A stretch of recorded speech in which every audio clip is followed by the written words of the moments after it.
What's up mga ka-wonder? For today's video ay samahan nyo naman ako dahil kami ay uwi na sa aming lugar. Dahil nga nagsuspend ang aming school na walang pasok ngayon. Halos isang linggo na rin kasi kaming di nakauwi sa aming lugar eh. At ayan, pag pala kami ay uwi sa aming lugar, ay madaanan namin ang maganda at malinis na sport complex na pinagmamalaki ng bayan ng Sablayan. Makikita nyo nga rito na maayos at malinis ang paligid dahil yan sa pangangasiwa ng aming mayor.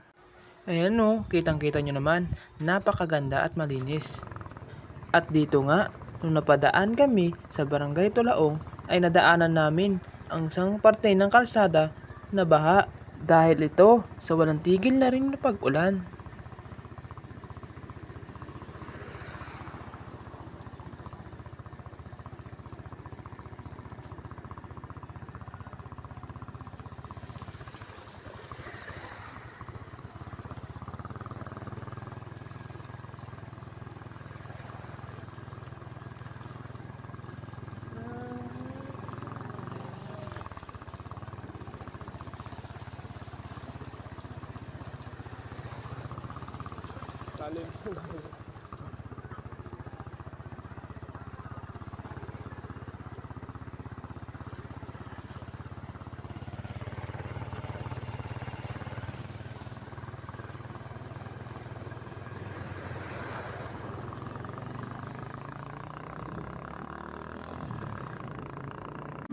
At dito nga, habang pauwi rin kami, ay nadaanan namin ang napakalawak at napakagandang daan dito sa Barangay San Nicolas.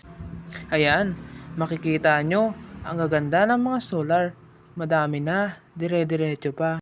Kaya makakaiwas na tayo sa aksidente. Dahil nung kailan lang may na-aksidente raw dito.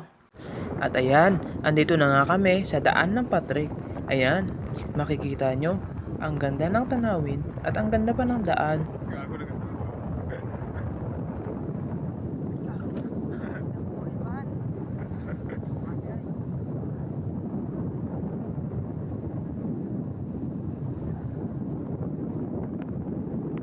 Makikita nyo dyan mga ka-wonder oh, ang ganda ng tanawin. Kaya mga ka-wonder, pag dadaan kayo rito ay magdala kayo ng jowa nyo dahil mapapahinto kayo sa ganda ng view.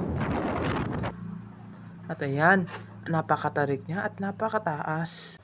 At ito naman mga ka-wonder, ang Patrick Bridge. Ayan, makikita nyo, napakalakas ng agos ng ilog.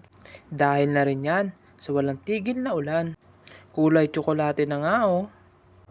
Sabi pa nga ng kasama ko rito, ang sarap daw maligo. At dito nga mga ka-wonder, nung malapit na kaming makauwi, ay nadaanan namin ang napakagandang formation ng mga puno. Dito lang yan, sa Barangay San Agustin, Sablayan. Kaya, bisitahin nyo na. Tsak, mamamangha kayo sa ganda nito. Kitang-kita nyo naman, napakaganda kahit malayo. At ayan, andito na nga ako sa aming lugar. Hanggang dito na lang ulit mga ka-wonder. Salamat sa panonood. Stay safe and God bless.